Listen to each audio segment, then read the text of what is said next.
Hey guys, Kyle here for another video.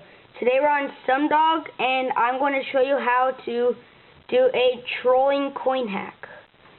So first, log into your account, then just go to house. Once it pops up, just right click, oopsie, let me just go back there. Just right click and go to inspect elements. Then this will pop up.